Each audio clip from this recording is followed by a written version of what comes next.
All right, can everyone see that all right? Yes. And you only see the presentation, you don't also see yourselves? I'm trying to figure out how to see you and also do the presentation at the same time. I think I'm finally figuring it out.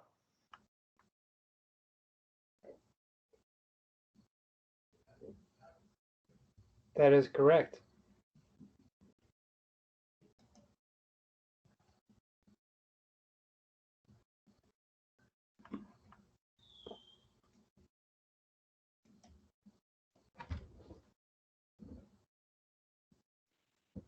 I have to say, I think I just heard a firework in the background, and that is the most west, southwest Denver area thing that I've heard on these calls.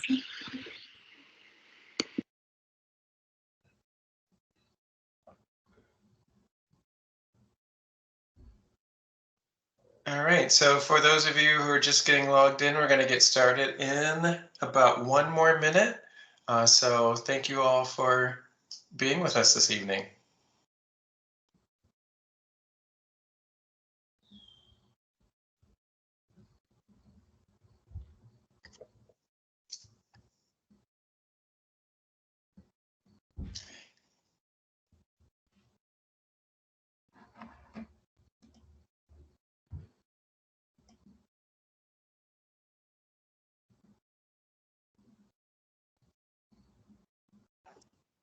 Oh, I didn't mean to do that just yet, but that's okay.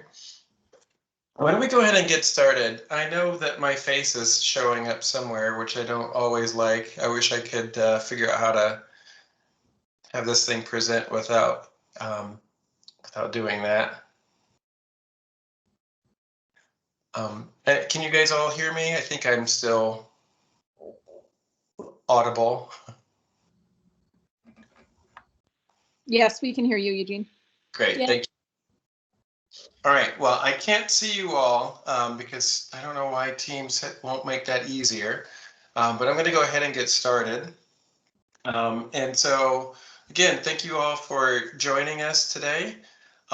This is an overview of the agenda for tonight. I do want to spend the first few minutes going over some project updates because I know we've been at this for 2 years now. August marks the first time that, I guess we met in September of 2019, but we're getting there. So wanted to spend a few minutes giving some project updates, let you all know exactly where we are. And then I would like to then get into what the team has been working with as far as transformative projects, as we think they are sort of unfolding and materializing in our process here. And then and really get into the details of a particular transformative project idea that Dan, I see you are here, and really I want to give credit to Dan and the West Colfax Business Improvement District and Walk Denver, which is now Denver Streets Partnership, because really if it wasn't for, in my opinion, if it wasn't for the hard work of those two organizations and Jill Locantore and Dan and others, really truly bringing light to the mobility challenges that the Cloverleaf poses today, I'm not sure if this project would be where it is today. So I really think that it's important to highlight and show when community comes together around an issue or an opportunity or a plan, really truly change can occur. So just really excited about that. And really will be anxious to see where that project goes as it continues to move on. So I'll get into that more in a second, but let's go ahead and get into some project updates. And I apologize for my voice. I was telling some of the early folks that I only had a cold, double checked by 2 COVID tests. But I did have a cold over the weekend and it was a doozy. So continue to wash your hands and take care of yourselves wherever possible. Okay, let's see here. Okay, so wanted to give a quick project status. This this screenshot here on this page is proof that we do have a plan coming together. I just felt like it would be good to show you a snippet of the document. It's roughly in about 50 or so percent, so we're not quite finished pulling it all together. But the content, that main content that you all have been weighing in on and helping to guide really throughout the spring and summer, we do have it in the NPI, the Neighborhood Planning Initiative Framework. And these are just a couple of pages from that document to prove that it does really truly exist. And before we share it broadly with you first and then with the community, our management within planning services asked for the neighborhood planning team to take one more review of the material. So that's what's happening right now. And we do have that document under review internally. The deadline for comments from our colleagues is Monday. And so we'll be working over the next couple of weeks to address those comments so that we can have a conversation with you all in the coming weeks. So it is on its way, and really happy to see how that's coming together. And before I leave this page, I just want to absolutely give a lot of credit to both our consultant teams who really have been working alongside of us, hearing your feedback, taking everything that we've been learning from you all for so many months and helping us craft the content and the images and the ideas and really putting that information together.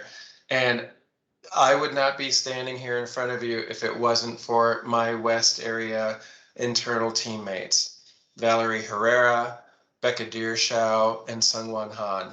And Sayre, who's no longer with us, but he too, that team that is here to help support this effort and to help support your voices have worked tirelessly to get this project to where it is. And I am simply the person who gets to blabber on in front of a camera. It's really, truly the efforts of our team, our collective team, that is really making this whole thing happen, as well as, of course, with y'all's help and input and that of council. So this is truly a team effort, and I'm really grateful for how this is coming together. And I just wanted to take a second to acknowledge everyone and everyone's efforts in public. So more to come on this review, but just wanted to give some proof that Bigfoot does exist. Looking to our engagement calendar, this is a few of the upcoming engagement activities that we have confirmed. We've got one that we're still waiting for a confirmation on. And also just wanted to make sure to express to you all that we really do want to continue engagement and outreach and conversations is nonstop, it's ongoing. So for the registered neighborhood organizations who are meeting or are coming together, whether it's around an event or just your regularly scheduled monthly meetings, please do. If there's an opportunity for us to come and give updates, we'd absolutely love to do that. So Jaime let us know earlier in the last day or so that the Villa Park movie night is taking place. So we've got that added to our list. The following day, we've got another opportunity to get out with the Metro Caring to talk about the West Area Plan. Thank you to Council District 1 and Naomi for bridging a connection back to Zara Abraham and the community there. We would have met with them last night, but somebody had a cold. So we've rescheduled that meeting for Monday, August 30th. And really are excited to not only come to them and share information about where we are with the West Area planning process, but we're going to take that opportunity to also share other projects that are happening in other agencies specific to the west side of the West Colfax neighborhood. So really excited to re-engage with the community there and really give them an opportunity to hear where we are and to provide that input. And then it's a little ways out, but Andrea Loud has been in contact with Mike Ramsey and has graciously extended an invitation to us to come and speak to her community. So we're absolutely going to take advantage of that. That's later in September. But again, as the last bullet there suggests, if there's any opportunity for any registered neighborhood organization or other community-based organization for us to come and give a presentation to, please just reach out to us and let us know. We're more than happy to do it as long as schedules allow. I wanted to kind of, before I move on, and I think I hear somebody and I can't see you, so I'm going to pause and see if there are any questions or comments. I just wanted to point out about Zara Abraham. There was a really brutal shooting, killing of a student. You'll shoot us. I don't know if that's related to the last night. Just heads up. Yeah, thank you for that, Dan. I was actually, while cramming a peanut butter sandwich in my mouth, I was just reading about that, and it's a terrible, terrible act of violence, and it was really saddened to hear about that. For someone, I think Mo or someone asked what Dan had mentioned. There was a homicide that took place related to the community in West Colfax that happened earlier this week. One of those terribly unfortunate, senseless acts of violence that took a young man's life. And so he was just acknowledging that for those who may not be aware. All right. Whew, all right, I gotta breathe through that one. You know, it was a very sad thing to hear about. So the next series of slides is another sampling of information, and this is related to the survey that was out this summer. Let's see, here we go.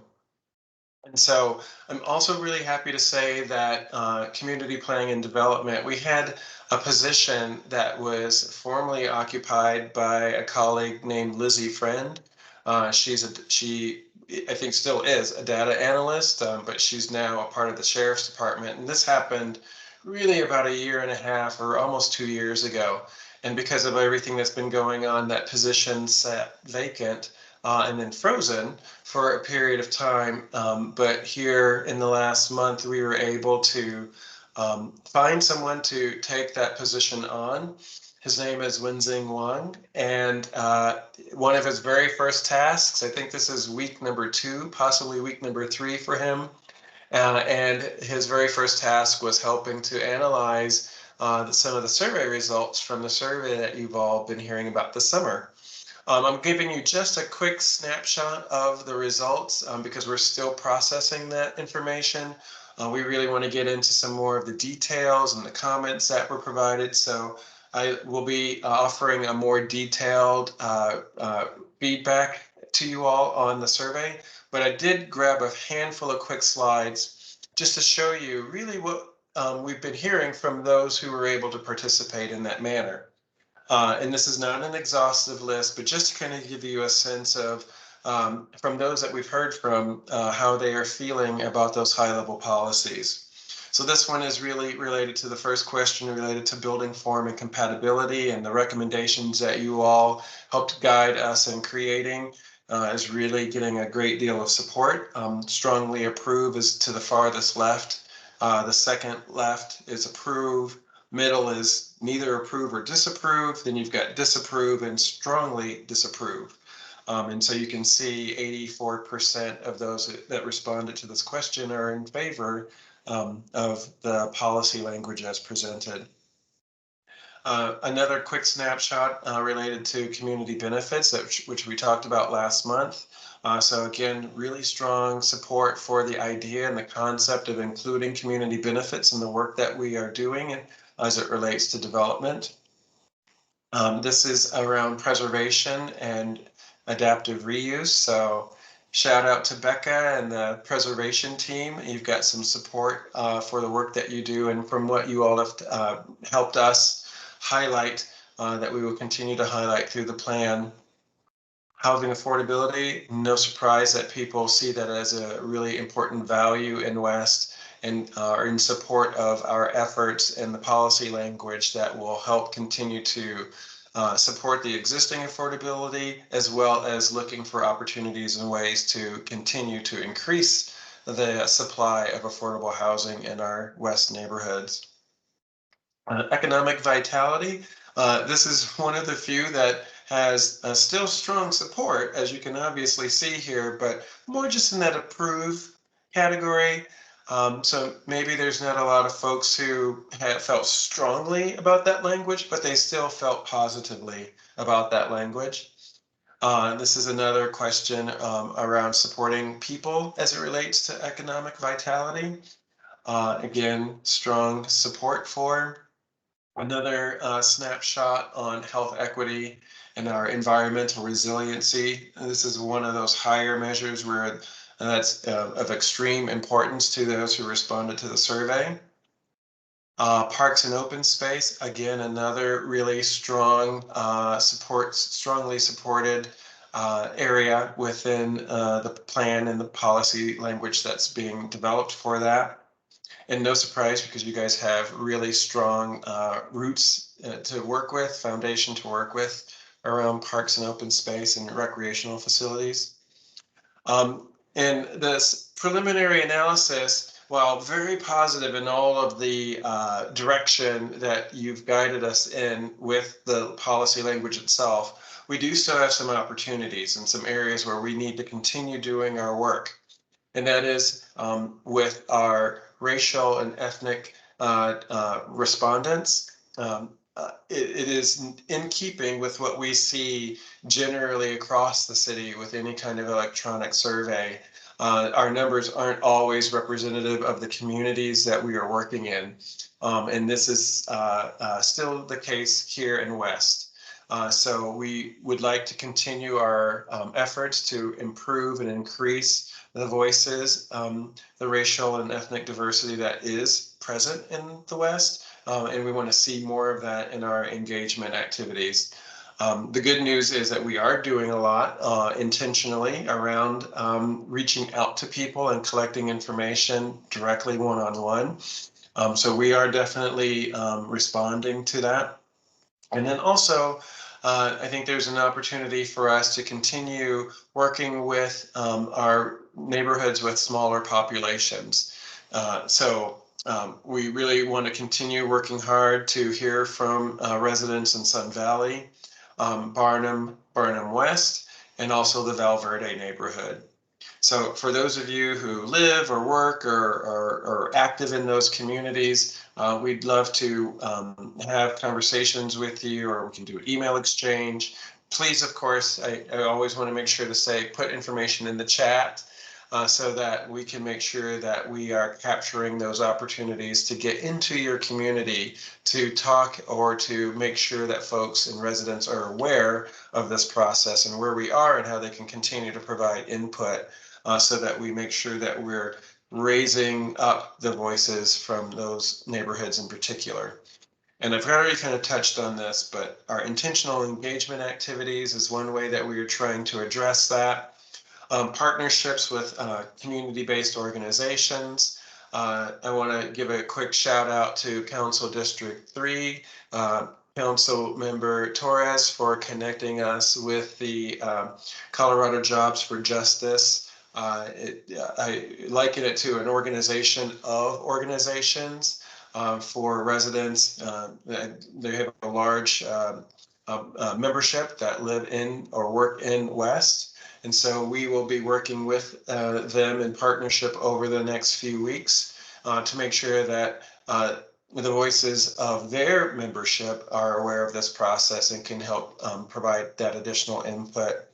And then, as I mentioned a moment ago, other organizations like your neighborhood organizations, we want to definitely make sure that we leverage opportunities to get out and speak in front of those groups so that, again, we can continue to make sure that a good, strong representative sampling of residents are being captured. So before I move into the next topic, again, I'm going to see if I can just get out of this view so I can see, are there any comments or questions on that before we move on? Yeah, Kathy had a question. She asked, does the survey still include feedback from participants outside the focus neighborhoods of this survey? So we do capture whether someone lives or works in the area, and then we ask questions around where do they live, like where are they responding from? And yes, we do have individuals that participated in the survey who don't live in the West area. So we have that information captured from those who answered the question. I can't give you a hard number because we're still analyzing the data, but yes, we are. We did get some voices from folks who don't identify as living in the community. Other questions? Okay, well, I'll keep going. And please, again, put things in the chat and thank you, Sung, for making sure I saw Kathy's question. So the next thing is transformative projects. And I want to make sure to spend just a couple of seconds on defining what that means. We have been working through the neighborhood planning initiative, and this is, so it's not just West, but the other 3 plans as well. Wanting to make sure that we capture and reflect large projects that are happening within the plan areas. So for example, we've got the Sun Valley redevelopment. Now, that's a project that's pretty much already on its way. It's under development right now, as I think you all know. So the question is, you know, would you want us, do you advise us to continue to talk about the Sun Valley project as a transformative project? Or is it so far along in its life that maybe we ought to devote that space in the plan to another topic? Now, of course, we have our neighborhood chapters, and so we can certainly talk about the Sun Valley redevelopment within the confines of the Sun Valley neighborhood area within the plan, the pages within the plan. So we don't have to call the Sun Valley redevelopment out twice because we will capture it in the neighborhood plan. But so that's a question. You guys can respond in the chat. Westridge Homes in the master plan for that community is just in the master plan phase. So that might be an opportunity to highlight the work that Denver Housing Authority has done for that community, and then talk about how the West Area Plan can respond to that work that DHA has just finalized and published. Because their primary focus, of course, was on and around the housing and the residents, existing and future, that will occupy that space. And where we get to come in is to talk about the connections, the additional, stormwater management, and all of the different topics that the NPI plan is covering, and how to relate to that master plan. So in that sense, we could hold that up as a transformative project because there are so many different ways to interact with that master plan. In the same vein, we have an opportunity to do that with the stadium district. And so thinking again about the connections and the pathways to and from and in connection and concert with the stadium district is one way that we can show the work that has been done from those of you who've been participating in that, so that it's reflected in and reflected in the West Area Plan, but then also those other things that sort of connective tissue that makes that more of a cohesive component of West. Another question would be bus rapid transit. And while Federal Boulevard and our folks in the Department of Dottie, Transportation and Infrastructure are looking at Federal Boulevard as one of the next potential bus rapid transit corridors, That is an active project that's underway right now, and they're going through alternatives analysis and trying to get some final concepts down. And we are responding to that in the West Plan. But we also have the corridors of West Colfax and Alameda and Sheridan, which have all been identified as future bus rapid transit routes. And so we could look at Federal Boulevard as an individual component and talk about how that project could and should respond to West, and then use it as sort of a template for the other 3 corridors. Or we could talk about bus rapid transit more holistically and how we would want, how you would want the land uses and the connections and the stormwater and the green infrastructure to interact with any corridor that has mass transit planned for it. So there's a couple of ways that we can look at that topic. We've also really been working to continue to do research and explore what I have and we think all collectively have been referring to as downtown Barnum. Just love that idea so much about providing a local, community-based, community-focused commercial area in our Barnum neighborhoods that are also well connected to the other parts in the other neighborhoods within West. But really, focusing in on the vision that you guys have sort of outlined for what you would like to see in a downtown neighborhood serving environment. So we're doing some work on our own in the background to kind of flesh that out some more. But that is a great example of what could be a transformative concept coming out of the community, meaning you all, and how we would want to make sure that we capture all the things that you've told us about and have the essence of that. Sorry about that. That's my phone. I'll turn it off. Thank you. So we're looking into elements to really kind of see how we might want to reflect a vision, an idea, a framework for that concept as a way of transforming the First and Knox sort of T intersection to get you the coffee shop, the florist, the optometrist, the dentist office, and doing so within, that small, respectful community footprint that we've also heard you say is important to hold on to, and also be looking for ways to have local businesses and sort of that economic engine that is community serving. And then a final idea, and one we're going to spend some time exploring tonight, is the idea that's been under discussion that we opened with, and that is the Federal Boulevard and West Colfax Cloverleaf. So we wanted to spend some time on that next to really talk about how that idea, which is an active project between Dottie and CDOT, and how we see opportunities to connect that project and the things that that project team has been working on, but do it with a West area spin.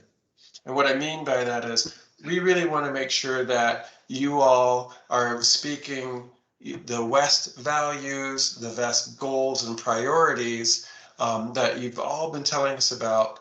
And we want to make sure that we capture those big ideas as it relates to this opportunity that sits right in the heart of the West area planning space. Hey, Eugene, Yes. before you launch into that next thing, there's a couple things I think we should note from the conversation. And I see Kathy Sandoval has her hand up. Oh, thank you, because I can't see anything but a PowerPoint slide. So let me I just want to call attention to a couple comments, and then Kathy, if you want to be ready to talk. We have one comment about the Cloverleaf Mass Transit Park.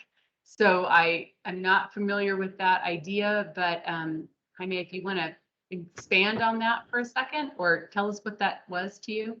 I just heard bold ideas, so I threw out, Great. let's make a park that's the mass transit center. It's so dangerous.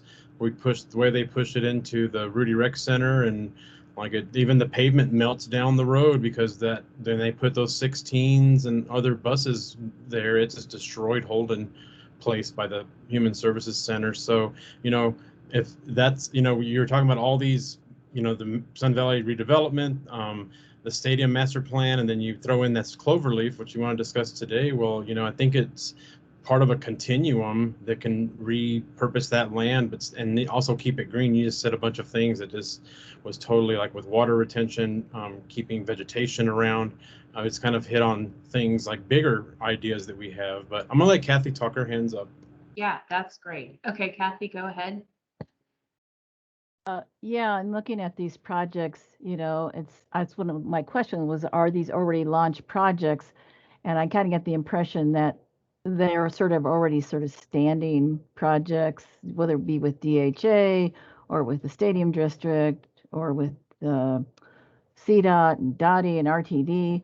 The downtown Barnum one, I'm not quite sure about, and the Federal Boulevard Cloverleaf redevelopment, that's maybe tied to what we're talking about at Colfax. But, none of these projects are reflective of anything in Villa Park. And I've said over and over and over and over again about trying to make a connection across 6th Avenue to deal with environmental injustices of that highway as it impacts the neighborhood and creating green space and connection. And I would really like to see that on this as a transformative project, because it would be. I know you guys have recorded it, but I don't know why it's not in the conversation. So I feel not heard. I feel not heard. Yeah, sorry. I it's keep in the saying plan. it, but it's a transformative project, and it's something that you can give credence to by putting it on this list. Okay. And thank you for that, Kathy. That's exactly what I wanted to hear personally, because this is not an exhaustive list. It's certainly not finished. And if we're trying to keep it within a certain sort of finite number. So clearly, if we take Sun Valley, if there's consensus to take Sun Valley off the list because it is far along in its actual life cycle, replacing it with this cover or this additional park over 6th Avenue is the exact kind of idea to put in here. So, I'm not comfortable with taking Sun Valley off. Okay, that's great. That's exactly why we're having this conversation tonight. So, just because I think that, we've just undergone a rezoning of a fairly large parcel, and there's still quite a bit of land that will be sold by DHA, and they're still in the process. I mean, they haven't really run the numbers yet on that plan. And so I guess I feel like the plan, there's a lot of the plan that has been done and is pretty far along, but there's still a substantial chunk that has not been completed. And I would just agree with that, because I just see that, I mean, as a reference point in this going forward, some many years, by the time, some 5 years go by, projects will have been completed. But, this one, like others, is playing a role. Now, whether the plan can have an influence on the outcome may be the consideration here in relation to a list of transformative projects. But in terms of setting the context for other decision making around transformative projects, I think it's still, in addition to Jean's point, I still think it remains relevant. And I guess I was just curious. I mean, I know that some plans supersede other plans, but does the West Area plan supersede any of these transformative plans? The level of, because I think there's certainly much more level of detail in those plans than we have really spent time making sure is captured in, like an inch and a half of, a map of, of the West Area plan. And so I guess my concern is that if we don't capture everything that was really in those plans and get them into the West Area Plan, then does the West Area Plan kind of supersede them? So that's a good question. The current plans, so Stadium District, the DHA plans, we don't, of course, control DHA. We can only inform their work. So their plans, their vision and documents, all that will stay intact. The Stadium District master plan will also stay intact because it is so new as our plans go.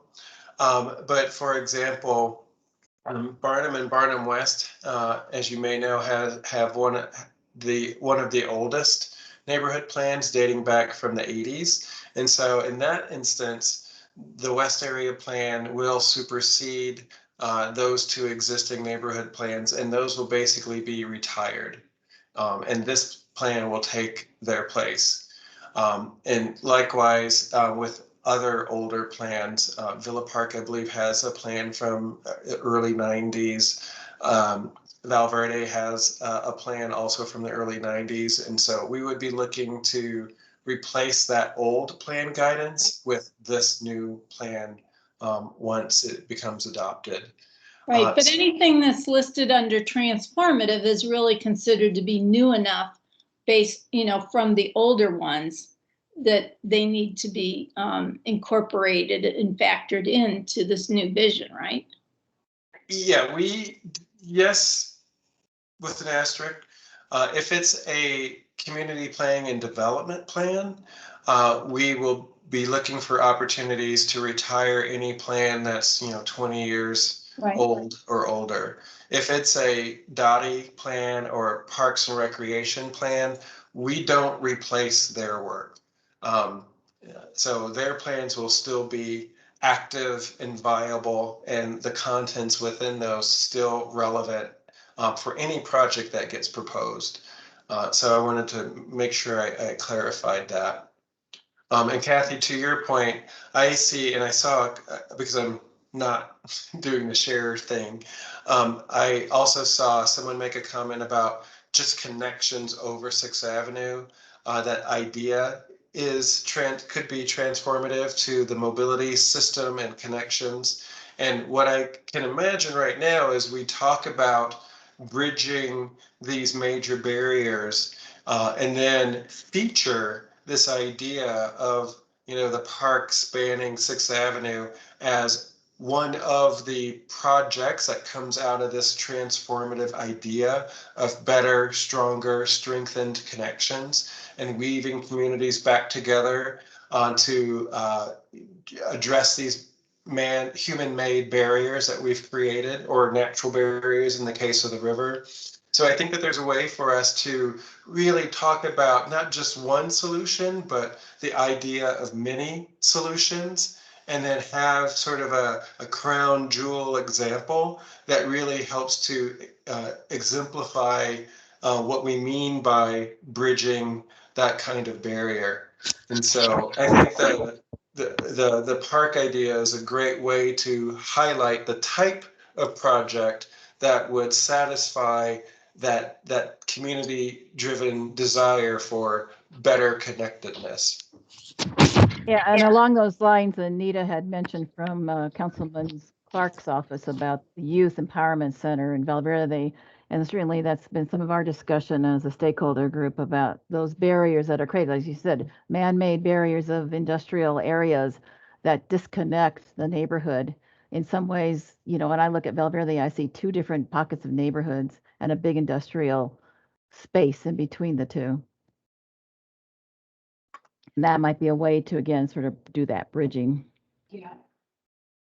I agree with you. I think that we should take all those things, which are noted in the plan, but I think that combination and that notion of bridging and reconnecting through some of those areas that are historically become disconnected should be a transformative effort. Yeah. Yeah, I think that's great. That's exactly what the kind of feedback we were hoping to get tonight. So thank you for highlighting that.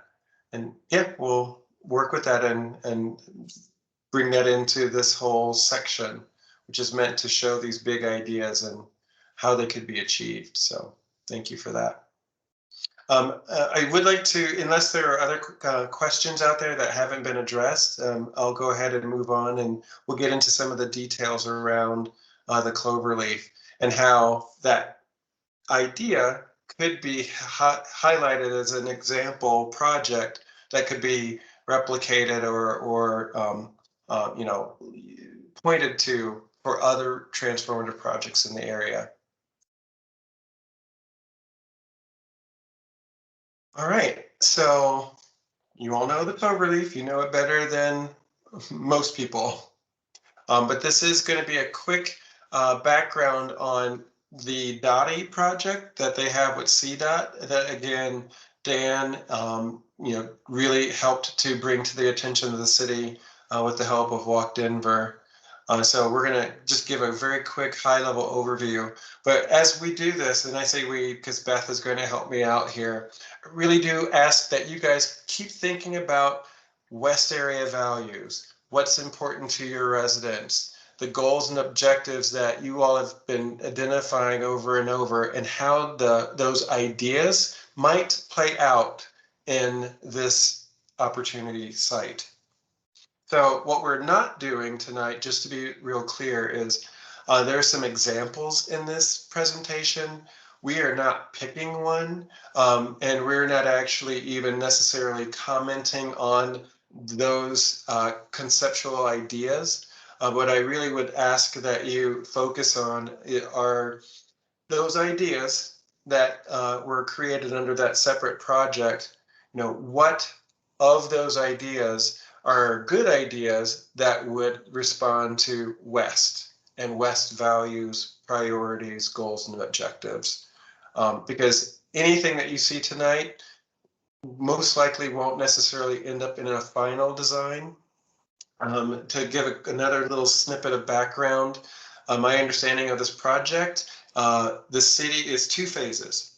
The city kind of did this evaluation and analysis of some of the existing conditions and issues related to this rather old piece of infrastructure. And we all know what has happened since it's been created and the issues and challenges, particularly around human safety, that this design has posed for our West neighborhoods.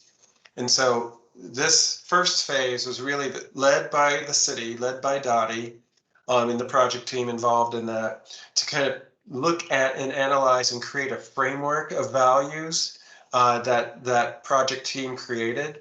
And then the next phase, which this project is about to go into, is really truly a bigger go at feasibility. And really, what would it take to take these ideas and these values and the framework and create a plan for it? So they're going to actually kind of do their own kind of analysis and come up with options and alternatives. But in the meantime, we have an opportunity to talk about what's important to the West planning process and the West residents. And we have an opportunity to capture that information as it relates to this cloverleaf, so that your ideas and the needs and wishes from the community get captured and held in the West plan, so that anyone, whether it's the city or CDOT or a private developer, has a reference to come back to understand what you all and your residents and neighbors determined were important things for future considerations, so that we just hold on to that information and it doesn't get lost. So try to keep that in mind as we go through this presentation tonight. So again, you guys know the study area for the cloverleaf. What was really interesting to see is how many neighborhoods are within an influence area of this cloverleaf. And this is really just for purposes of the study. So from Sloan's Lake to Jefferson Park area campus, Lincoln, and then we've got Sun Valley and Villa Park and West Colfax that are immediately adjacent. So you can see there's a number of neighborhoods and residents in communities that this area has had an influence on, not to mention when you even get farther out, how it impacts the city. But even within this relatively speaking, small footprint, there's a huge impact on a whole host of neighborhoods. If those of you who aren't familiar with this project, some key things that it is wanting to do is to address stormwater and stormwater management.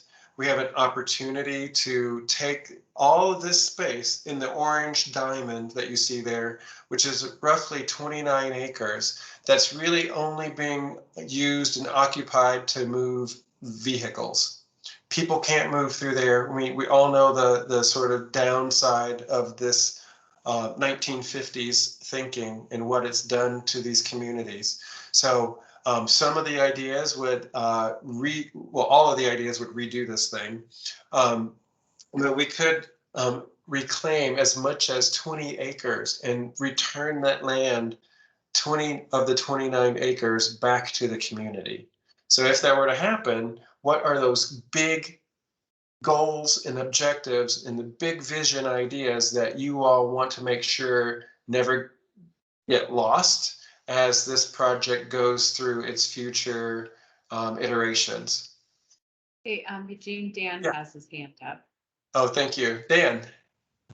Hi, yeah. So, Eugene, thank you for, highlighting this project. The one thing I just wanted to try to, in terms of expectations, I think that one of the things about this project from the beginning, our goal actually in looking at it was primarily as a transportation improvement for pedestrians, safety project in short, to make it a safer place for pedestrians to get around, for bicyclists to get around, just because it's so dangerous, as you alluded, as you described.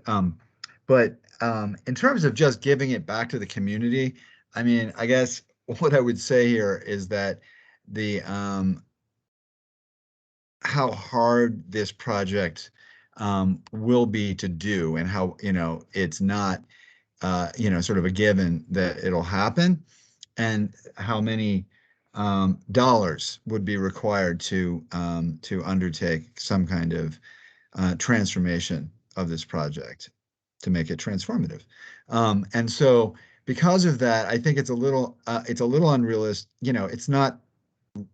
I think that it's not right to say that it's just there waiting for us as a community to take it. We don't have the the huge dollars that it would take to do it. So I think that that's one thing. Just to say that it has to be, and our perspective on it is that if we want to make this safer and more hospitable for the humans who live in these many neighborhoods, that we have to make sure that it's done in a way that's feasible, as you mentioned. And the other thing just to mention is that right now it's got stormwater features in it. It's got effectively detention areas. That's almost the entire purpose that the four leaves. Aside from transportation, that's it. That's all it's doing. But it's not accessible to people. It's not open to people. You can't go there. So, while it has a stormwater, feature, as a management, tool for stormwater management currently, it doesn't do that in a way that allows for people to use it, or for people to get around safely. So I think that it's important to notice that, because there are a lot of trade-offs no matter what you do here, and those things can limit the sort of range of things that are really available to the community in terms of using the space. But anyway. Yeah, Dan, I think that's a good point. I think that one thing we've learned through going through this process is that there's a lot of things to be accomplished, both with movement, mobility, stormwater, park, green space, and it's not that easy. And it's hard to get everybody on the same page in terms of thinking. And so Okay. I agree. I think Dottie's experience in this project has been that it's hard, and it's hard to be transformative and utilize the space differently and meet all the different objectives that need to be met. So I agree. So we'll maybe when we take a look at some of these, we can just talk through that a little further. Yeah, and there's one other really important thing I just want to mention in terms of, things that we heard, and that is, sort of equity and access to affordability and affordable specifically for housing. So that's just another component that was a huge priority for the people who we engaged with, the very diverse groups of people that we engaged with. And then there's a question here from Kathy that is directed in my direction. So about I mean, I think that it's about it, it's not that it's, there may be 20 acres. I don't know exactly how many acres really when you look at it, but the point is that there are just a lot of trade-offs, as Beth is also indicating. Yeah, and so, let's hold the questions on. I think Eugene's idea that we have this land to give back is true at the heart of things. But let's hold off on that until we look at the alternatives, and we'll show you what we mean by it isn't necessarily just there for the having. So it's tricky. So let's move forward, and then we'll come back to that. Okay. Yeah, and I apologize if I maybe give back. It was the wrong sort of turn of phrase. It's really about reclaim from just a single use, meaning for the automobile, and what then could we do with that land under all the right conditions and assuming all of the sort of development challenges that this area faces. So I'm looking at the clock, and we do have about 10 more slides to get through just to give you that background. And I really do want to make sure that we have time to capture your ideas as it relates to the West area efforts. So I would love to just, if we can pause for just a second on the questions and comments, I would like to give Beth the opportunity to go through the framework that the Dottie project created and established through their outreach efforts, so that we can kind of get through some of those alternative scenarios of how that space might get used. So Beth. Yeah. Okay. So Eugene, let's go to the next one because it's really a simplified version of this. That last slide has more words and it's pretty tricky to read, but this is the idea. This is just a little more graphically appealing and simpler to read, more simple. So one of the things that started in our process with stakeholders, that was a pretty active stakeholder process, was to identify some of these priorities. So equity in terms of what do we want out of this? We want equity, we want stronger resiliency, meaning we want it to be less subject to flooding, less subject to a lack of options. We want it to be a resilient space for the neighbors. We want it to be connected, not just internally, but to the surrounding area. And we want a stronger health and safety component of the development, the design, things that give the community options for stronger health and safety. So those aspects were drivers in terms of the vision. And then we applied those visionary pieces to the components of the job, which are mobility for one, and let me tell you, that's a big one.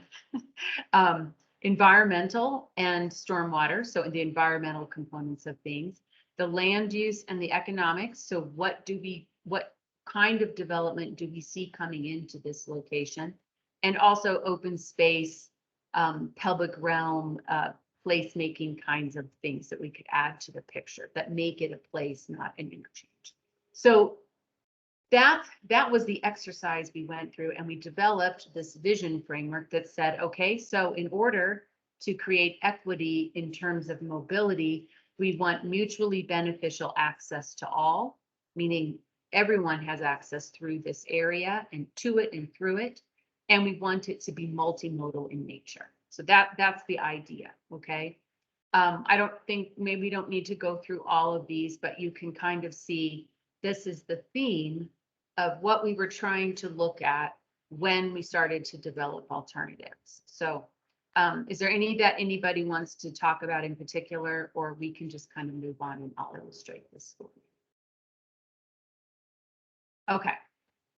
Okay, so and Eugene, you tell me if you want to hop back in here.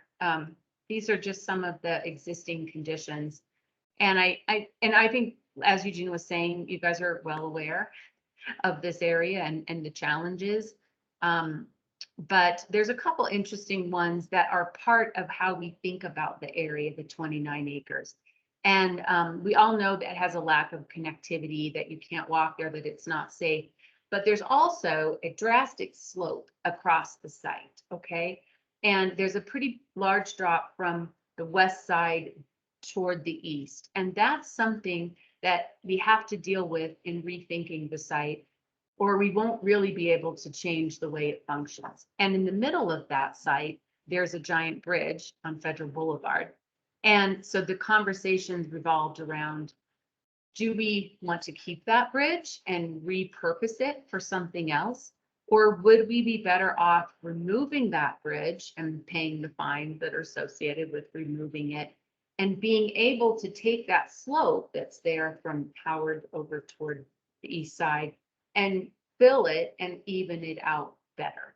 And if we were able to remove the bridge and even out the site a little better, then we can look at reshaping the whole thing. It gives us more opportunities, let's say, to rework the whole site and to become truly transformative. So those were a couple big factors in the existing condition that needed to be dealt with. The transit development, okay, sorry, yeah, let's go through here. I just will mention that transit was a big component of this because, as we all know, it's a little circular, and anyway, the bus is all over the place down there.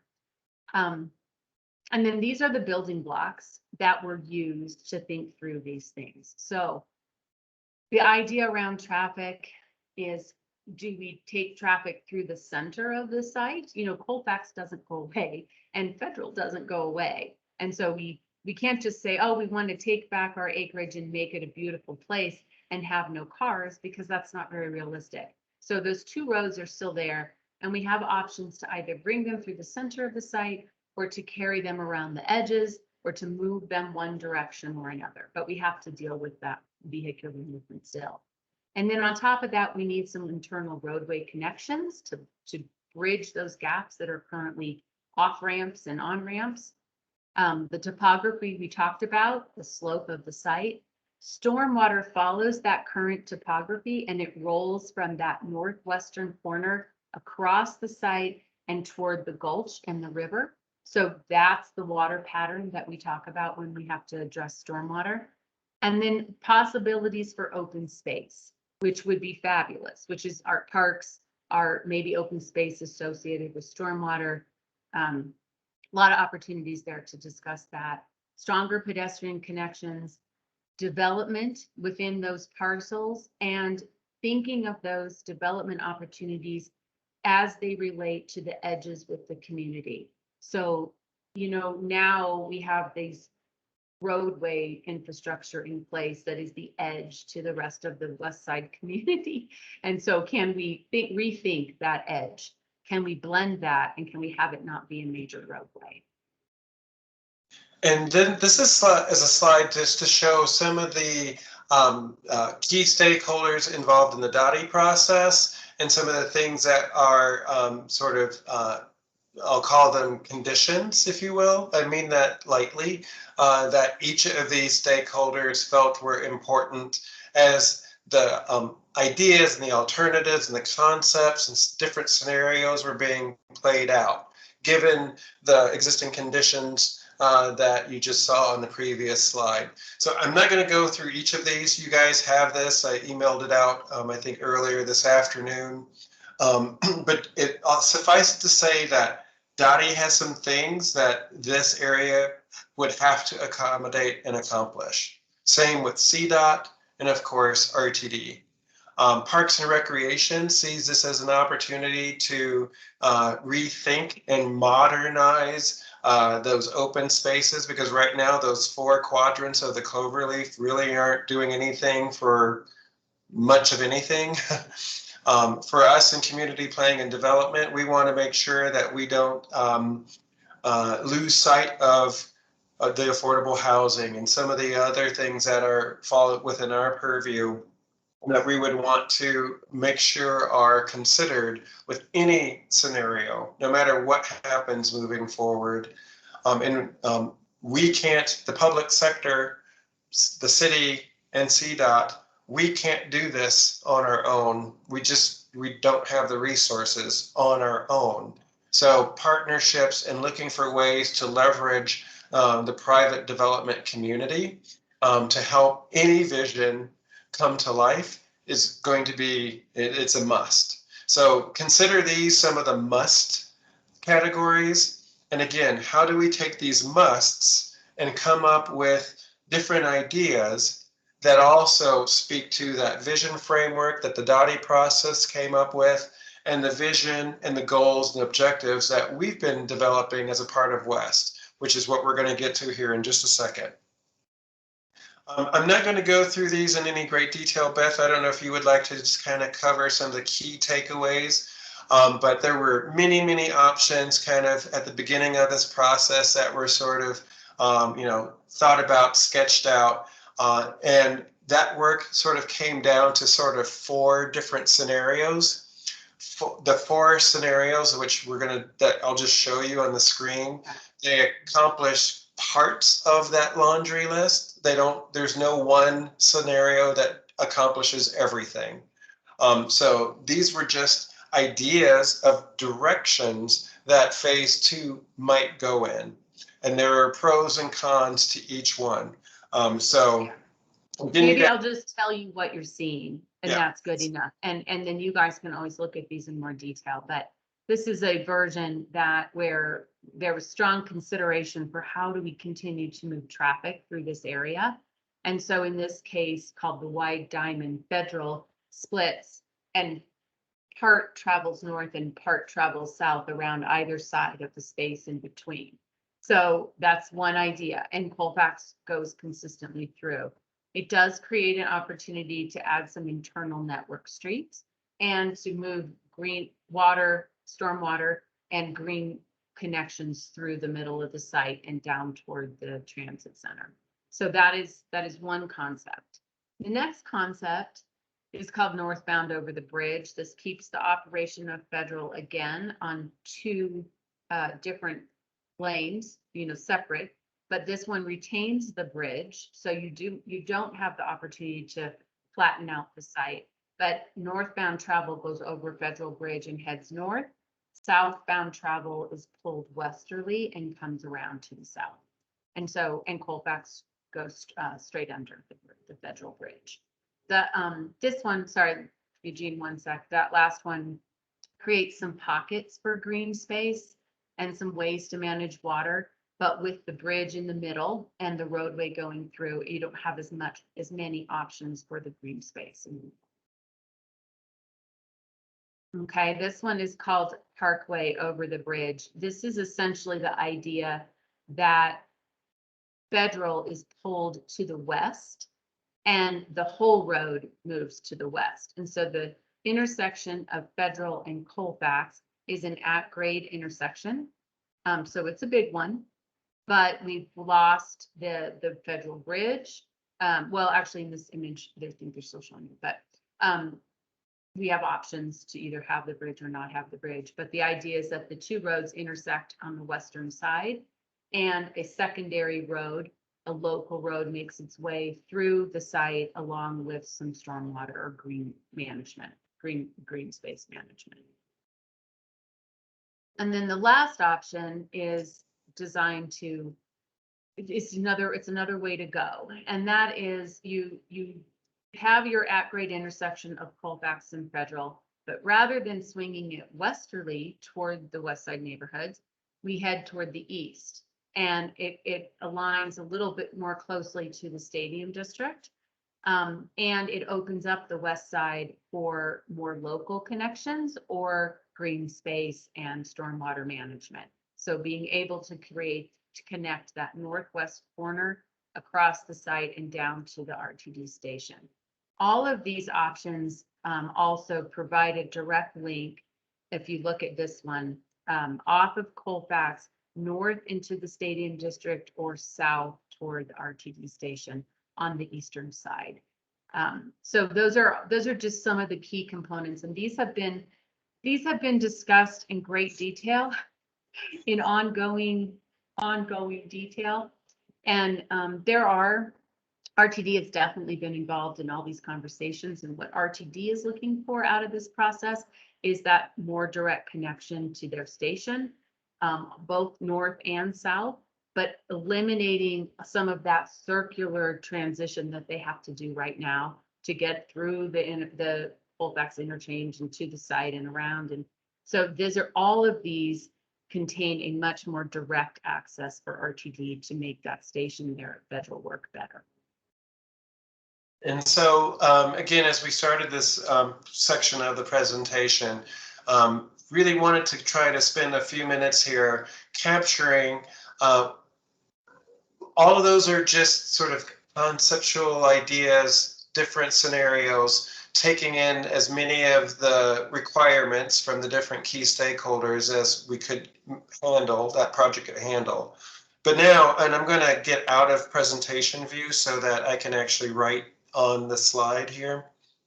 At least I think I'm going to. So really wanted just to take a second to try to capture everything that you guys put in, all of the ideas related to West and West values, and having gone through these different alternatives or scenarios, from what you saw and what's important to you, what do you want CDOT and the city and any other stakeholder moving forward? What would be important to you, West residents, to make sure our plan captures, so that people have it as a reference to come back to make sure that what you tell us can be reflected in their work?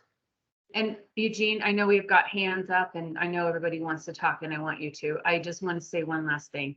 And that is that there is ongoing conversation between Denver and CDOT. Obviously, this is hard to get all of this into this space and deal with cars and still make a place. And so right now we are not, there is no selection of a preferred alternative, okay? We will not be narrowing this down to one.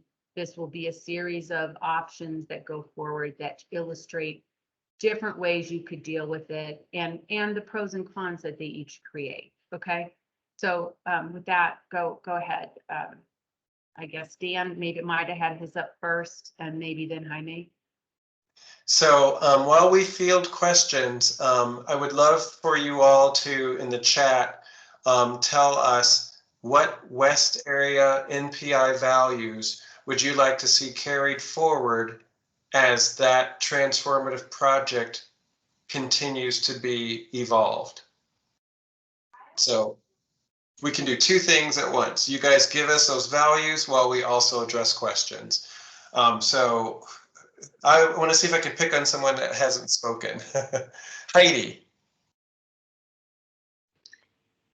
No, so I don't, I guess I don't have questions really, and I think probably I have too much to say to put into the chat, but just, I mean, first of all, I love that, you know, that these two plans, like the West area plans, happening at the same time that these other transformative projects, so that we have an opportunity to overlay these priorities. And I think from the plan, you know, there are many things we've talked about, specifically around multimodal and having our greenways follow our bike routes and our you know, public, our pedestrian things. And I would love to see the areas, like I don't see how 14th ties into the Clover, and You know, and these are, I know, specific questions that'll be fleshed out, but just making sure that all the connections we're talking about on the west side are like moved through that intersection and into the stadium and everything else, and that it's all very contiguous and it makes sense, and it doesn't look like we're going from one design to another design. So I think the greenways and the multimodal stuff, and that's really important. But I think also that a lot of the bigger picture things that we've been talking about around introducing more open space and having was that apparently, you know, Slidewalker will not push plain terracotta. Now this could be if having looking at especially these like sort of brownfield, like, you know, open land spaces, especially something as precious as the clover, as it relates to water movement, as it relates to our connection back to the river, as it relates to all the talk we've been having about trying to bring more of the connection to land and our indigenous roots around this area back into the plan. This is a great opportunity. I love seeing that the daylighting of the storm systems and having that being a really big part of it. I'm honestly, I just really would like to see more of it, and see maybe addressing the plan from looking at it like more from that perspective than the perspective of, if we're giving it back to anyone, we should give it back, the land back to the land. And if we think of it like that and think of it like, okay, where, you know, what if we prioritize the people and the land and the water, and then the movement of the cars and where the developers get to go, that comes in last, and all the land informs where that stuff goes. So just a slight twist and more of an emphasis is what I would say. Thank you. All right, thank you. I like this comment. Jaime, for mentioning that Melissa has had her hand up for a while. So Melissa, if you're still out there. Hi, yeah, do I still have mine up? I don't see had mine up at the beginning of this, just to chime in that I've also been following this project for a long time, and it's hard because it is not really in the city's like hands ultimately. It's CDOT's land and they kind of have to decide what to do, but they've also asked for transformative ideas, and it's a really long way out. However, that gives an opportunity, like when this does happen and however many years it is, if there's a specific statement in the West Area Plan, like that has to be adhered to. So I do think it's a really, like, unfortunately vague and like distant opportunity, but like still a really good opportunity. And there are limitations, but I do think it's important because having been part of those conversations, there's a lot of talk about where can we put affordable housing and things like that. And for me, I want to make sure we're really careful about that because I don't want, you know, this is a wastewater facility as well. And I don't want to be like, let's put in affordable housing in an area that's still next to a lot of traffic and wastewater facilities and possibly, you know, so just being thoughtful about the way that we phrase what the neighborhood wants to see there, I do think is really important. I love those ideas. I want to just say one thing to both of you who just spoke, that you know, giving it back to the land, incorporating that natural topography and condition, it's fabulous. And I love that idea, and I hope that someday that is possible. I think realistically, as Melissa was saying, you know, CDOT's a long way from there. They're moving cars through that space. And so we have a long way to go to really, truly transform this site. But I think this study gets at forcing that conversation some, and getting, I think the primary thing that we can get out of this study and the West Area Plan for residents and for Denver to inform CDOT is what is our priority. natural space, green space, movement of water, affordable housing, whatever it is, these are the things that we can get emphasized in our West Area Plan, and that can be held and carried forward as this design process continues on. All right, thank you. Jean, and then I think that's Kathy's name. And Dan, you have your hand up too, so. I just wanted to make a couple of comments. One of which is I don't think that we should be put off at all about what CDOT's role is, what their interest is, how long it's going to take. I mean, we first actually did a planning study on this as part of the Decatur Federal Area Station Plan in 2012. So even, you know, the Over the Clover is not the first iteration of it. We did it in 2012. And at that time, Dottie and CDOT was saying, oh, it's going to be 20 years. Well, it's 2020, 2021, you know, so we're X number of years into it. And, you know, by the time this gets published and by the time that happens. So I guess what I'm saying is I think that this is timely to try to address it and to address it strongly, as strong as we can. I guess I do kind of disagree. I'd love to hear that the land and the water and everything and that transportation is last. But we do need transportation modalities. And I think that Colfax and Federal Boulevard are primary modalities. Hopefully it'll be BRT and electric cars and not the current kind of transit that we have. But I do think that we have to provide for those. Otherwise, we are just going to have a mishmash of people trying to cross, you know, our city, and it would be a mess. So that's just where I come from. I'd like to make them as safe as possible, as clean as possible, as slow as possible, you know, but I think to just act like we can get away from it is just, I mean, for me, that isn't realistic. The other thing is that I'm going to start really pushing back on this, because I've seen in a number, and thank you, Eugene, for putting the stadium district development. I'm going to bring it up with Gabby as well, because I'm starting to see a number of things that are just identifying the stadium district like it's its own neighborhood. And if that is the intention for the city to declare it's its own neighborhood, then I'd like to know. I haven't heard anything, although I have heard it from the stadium district. And I think that that would seriously undermine some things in terms of the Sun Valley neighborhood, the community benefits agreement, you know, that we'll be pursuing. And so I am going to start pushing back if other people have a better way to describe it, because I understand stadium district, you know, it's a development. We need to, you know, create some different kinds of things there than maybe we have in other parts of the neighborhood. But it's starting to sound like two different neighborhoods are being created. And that really concerns me.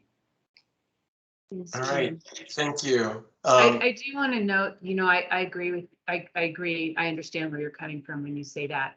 And I think that just speaking from the team perspective, references to stadium district is sort of become just that phrase. And you're not seeing a lot of detail because they are on hold. And while we worked with them hand in hand at the beginning of the Cloverleaf effort, they're just on hold. So we have not been coordinating with them. And yeah. I think that might be contributing to this, this sense that they're just so separate because they aren't integrated. But I'll tell you, they've come to our meeting and they've said they're not part of the neighborhood. Okay. And, you know, we need to change that perception. If in fact it isn't accurate, and I just would like the city's support.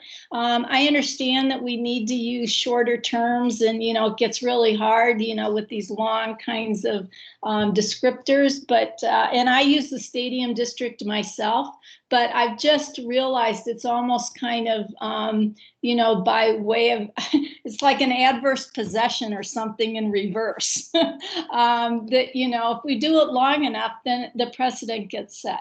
Yeah. All right, I'm going to do the Academy Awards music. because I do want to get in Kathy and I want to hear from Dan, and just ask that you guys kind of keep it as tight as you can, whatever your comments are, so that we can get some more voices in here. All right, Kathy.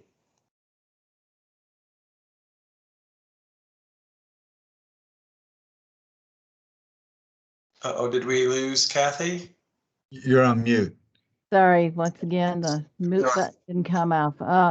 No, I was just saying, I really appreciate what you were saying, Jean, because that certainly does resonate with what kind of happened with the ballpark neighborhood. And you could see how it can definitely be sort of morphed into something else and create another neighborhood out of it. So I hear you and see you, and I think that's important to keep on the table. I just had a couple of clarifying questions. I was wanting to know how many acres on these scenarios are, on an average, is viewed as more developable land, and what's the average acres of open space? Because I mean, when I look at it, I see it's much more developable land, if we're calling that the parcel, versus the open space sort of areas. So those details and the answers to those questions are in the handout that was emailed out earlier. So if you have that, those answers are in there in the chart that's on the right side of each of the scenarios. So that information is captured there. Okay, so I'd have to add it up myself. Okay. And the other thing I wanted to just include is I included some of the values that I sort of see that were important in the chat.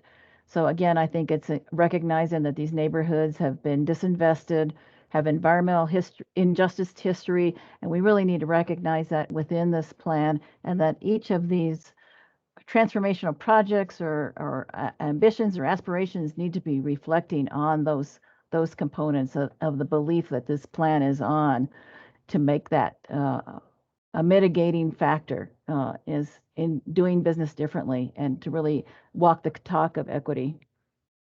So I'll just let you read those comments that I put in the chat. Thank you so much for that, Kathy. And Dan, I think you're next. Okay, so thank you. I just wanted to say a couple of things. So first of all, one of the things that I know was a big point of conversation in our discussion as a group was about equity and affordability on the west side, which is slipping away, and displacement. And I think that one of the things that's worth bearing in mind here on this project is that this is the reason that some of these projects are labeled transformative is that they are places where you can have higher densities of people and add affordable housing. And in fact, really any new development coming here is going to have affordable housing because of the inclusionary zoning that's on its way. And so I think that from that standpoint,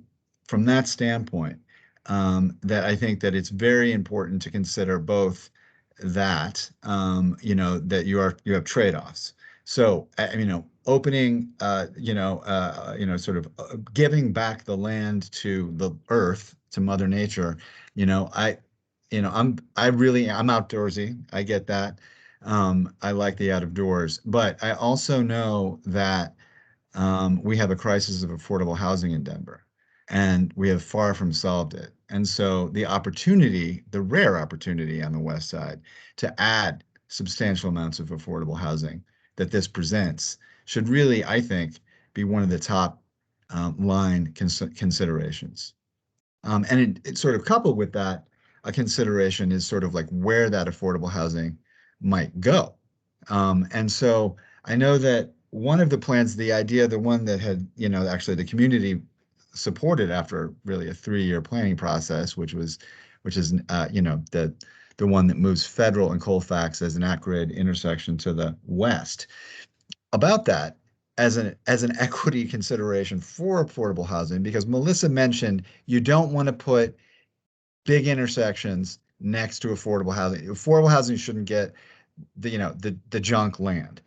So one of the reasons that idea was compelling was that it took Federal and Colfax and it shoved it over against this huge, substantial grade with existing retaining walls that aren't going anywhere, atop which, on the west side, are a market rate affordable housing, I'm sorry, market rate apartment buildings that are there now, which do not have affordable housing and, do not meet that equity consideration. So from my end of things, the idea, and then compared to some of the other ideas where you have sort of intersections lying in the middle of the whole thing, and proximity, therefore, to the affordable housing that is coming and those intersections. So the desirable, the benefit of that idea, which is, I don't know, whatever it's called here in this scenario, Parkway, is it? No, Parkway on the Ridge, is that you have the least amount of adjacency to to the big intersections there. So, I mean, I guess that's the affordable housing perspective that I would bring. And the related to, and then the other thing is that this project, the reason that it started, Jean mentioned it, it came out of the Federal Decatur Plan. This is a, community or driven process from the very beginning. The idea, the genesis was from the community to do something about this isolating intersection.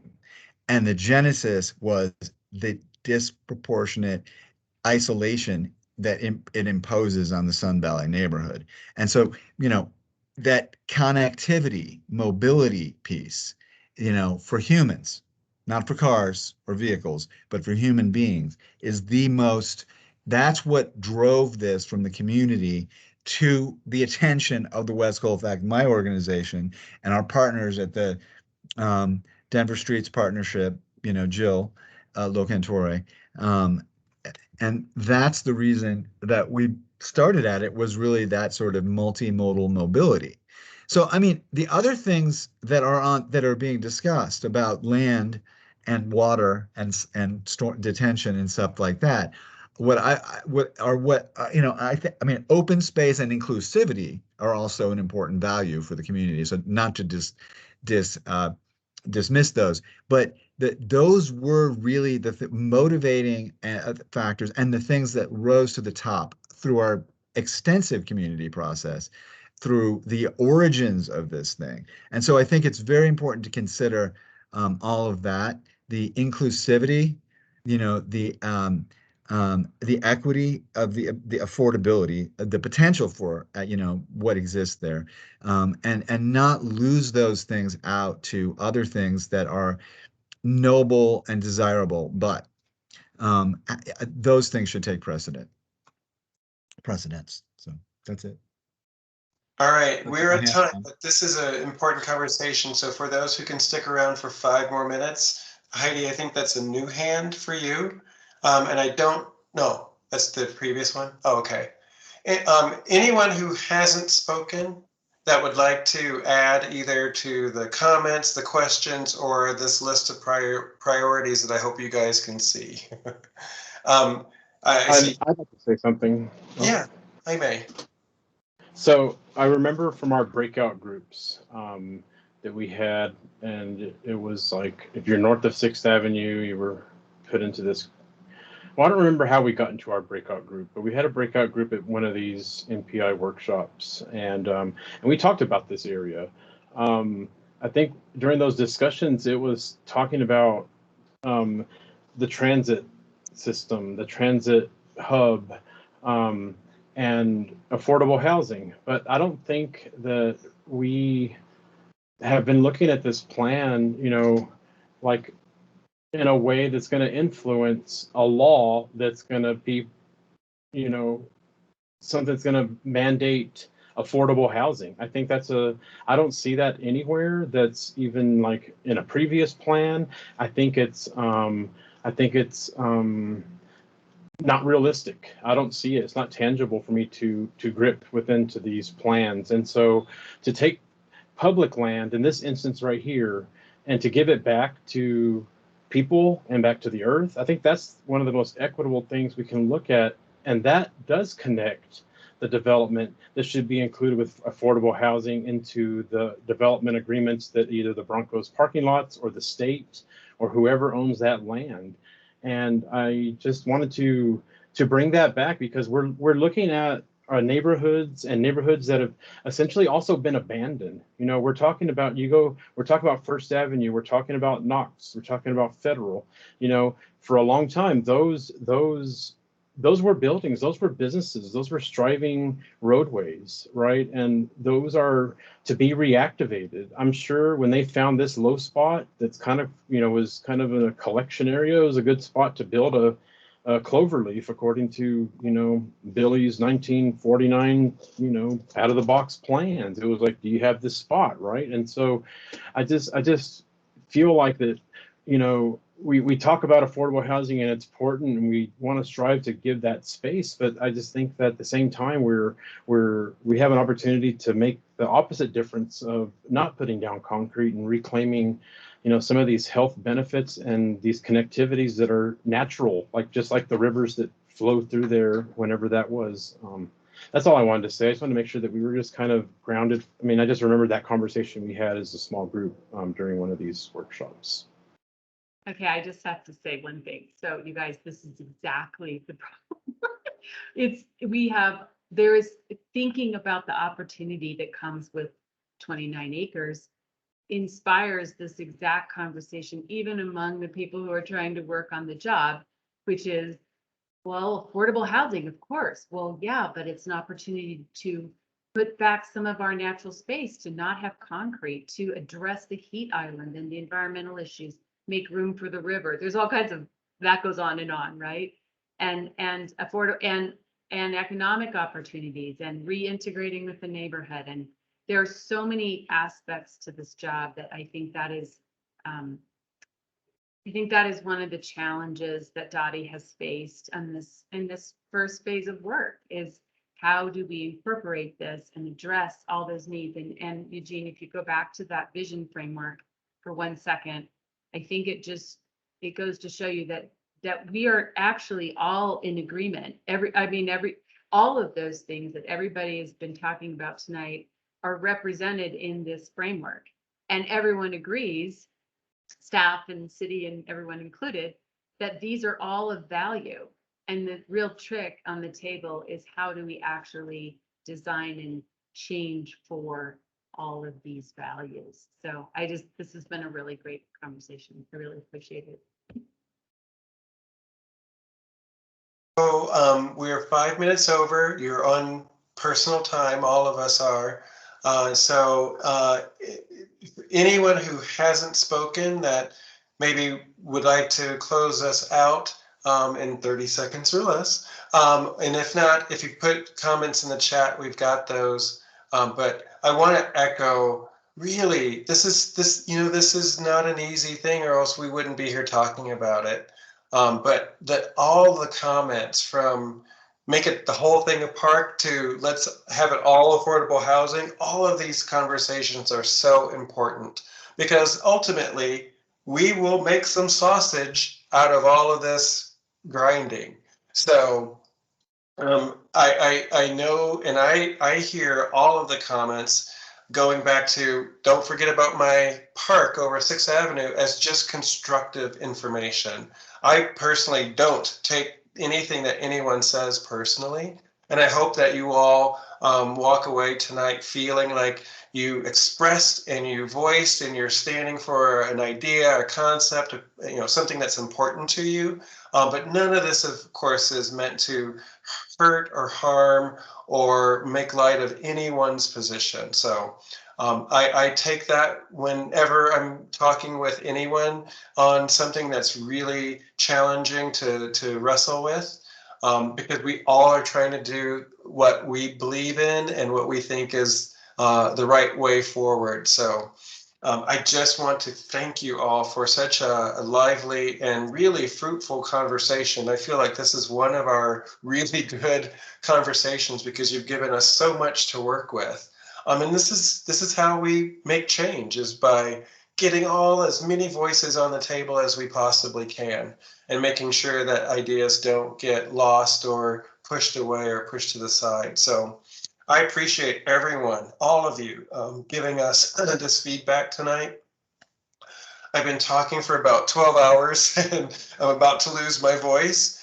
So if we didn't get your idea, or if you think of something later that comes to you, please respond to us, the project team.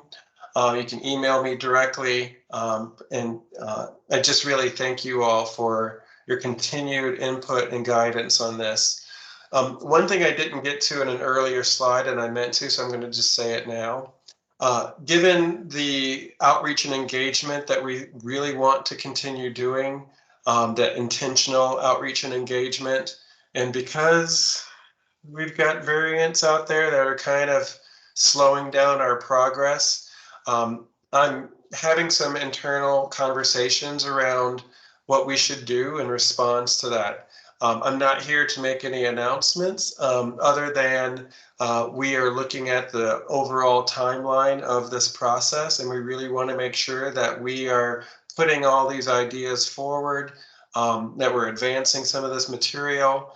So should there be a decision to add some more weeks to this schedule, it doesn't necessarily mean that we're going to ask you for more nights of each month, but we'll be looking for adjusting any schedule so that when we ask you for your time, that it's for some key milestones. When we started this process, it was our intent and vision to have this be, ideally no longer than 18 to 24 months. We're getting pretty close to 24 months, and I think the finish line is a little bit farther out. More to come on that as we kind of figure out the best way forward to make sure that we do right by your time and efforts in the plan, as well as our timeline. So just know that I'm having those conversations, and we'll be bringing some information back to you all. But in the meantime, continue to give us input and feedback.